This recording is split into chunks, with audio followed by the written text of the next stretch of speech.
Ladies and gentlemen, the objective review is dead. So pronounced by the wide majority of the internet, who feels that you must have a subjective opinion, apparently. Actually, it's not the wide majority of the internet, it's actually the opinion of one person, the indie gamer chick, who took issue with my objective reviews of Herald and Hyperdimensional Neptunia Rebirth 2, the longest title I think I've ever had to say. Now, I could sit here and wax poetic about all the things I said on Twitter, but ultimately it comes down to this. My opinion is that there should be space for both objective and subjective critiques of games.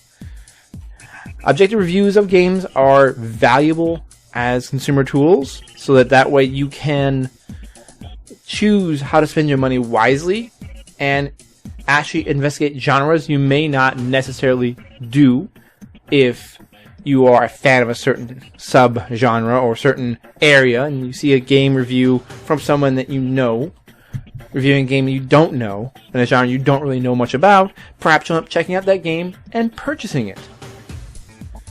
Now, the subjective review, I've always found, is a bit more entertaining. It presents some of the same points, but from the viewpoint of a particular reviewer, and that reviewer, or critic as I prefer to call them, as to kind of delineate a bit, a reviewer being someone who reviews a product from an objective perspective versus a critic who is critical of the medium and actually puts in their opinion and bias on their content, on their critique of the game. So I think it's a place for them both, because they both serve a purpose. That more entertaining critique might be more critical of the game. It might show more flaws of the game. It might present it in a light different from that review that might show you something else. It might show you something more in-depth that you didn't get from the objective review. However, if you were to believe the Indie Gamer Chick, the objective review is bad, because it is not from a place of passion for the medium. It's not from a place of passion for games. I disagree. Personally, I think an objective review, a reviewer that can actually take the time to separate their bias and put that aside and look at every game in its vast medium and try to find the good in the game, regardless of their personal preference for genre, is vital to keeping the medium very diverse. Already we're seeing plenty of games that cater to a certain crowd. Namely, right now it's the YouTube fodder, the bait that you have all these simulator games and all of these badly made games or weird concept games that are intending to play on the popularity of certain YouTube personalities. You know, that's not helping the genre, because that's going to create pretenders to the throne. I mean, if you take a look at Minecraft, one of the biggest independent games of all time, look at all of the clones trying to pick up the scraps and crumbs from that success.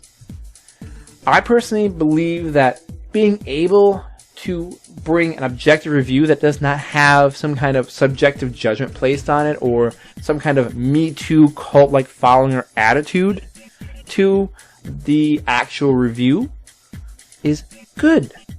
It's a very good thing. It's only a shame that my now former editor at Honest Gamers is more leaning towards the direction of an enthusiast press angle, and that's fine. It's fine for him to do that. I can't say that he's wrong to it. It's his website, and I have to respect his decision.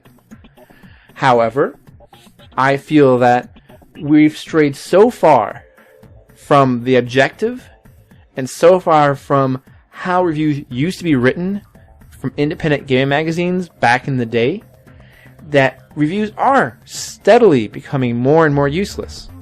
I will have to agree with Indie Gamer Check. You can't convert the fan from buying a game, because they're just going to discount any review and any criticism of a game in an objective review as, oh, well, that guy just didn't get it. He's not a fan, so therefore he just doesn't understand it. And ultimately, that's what's going to end reviews and their value. It isn't going to be the point scores that seem arbitrary and meaningless, which they are these days. They used to actually have a meaning, and there used to actually be a description of everyone's meaning directly on their back page or front page of their magazine or whatnot. You know, that may be gone with the wind now. Soon the review will be nothing more than, well, do you like this person? You might like the games they're playing. And personally, that's not something I want to create. Now, I'm going to continue to create my own content somewhere. Perhaps I'll reach out to some other website. I don't know.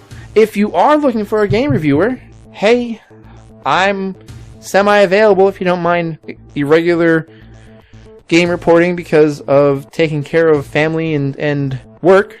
But again, I don't really understand the purpose of a review if you can't be objective. If you disagree with that, please let me know in the comments down below or at my Twitter. I'm starting to sound like Skag. Sorry, Skag, I stole your lines. I've been watching too much of him recently. But, more seriously, yes, if you have a disagreement, if you think that subjective reviews are the only reviews that should ever happen, tell me in the comments. I'd like to know why you think a subjective review that has the opinion and bias of the critic laced throughout it is more valuable than an objective review of the merits of the game from a perspective of neutrality and removal of bias. Thank you for watching, and have a great day.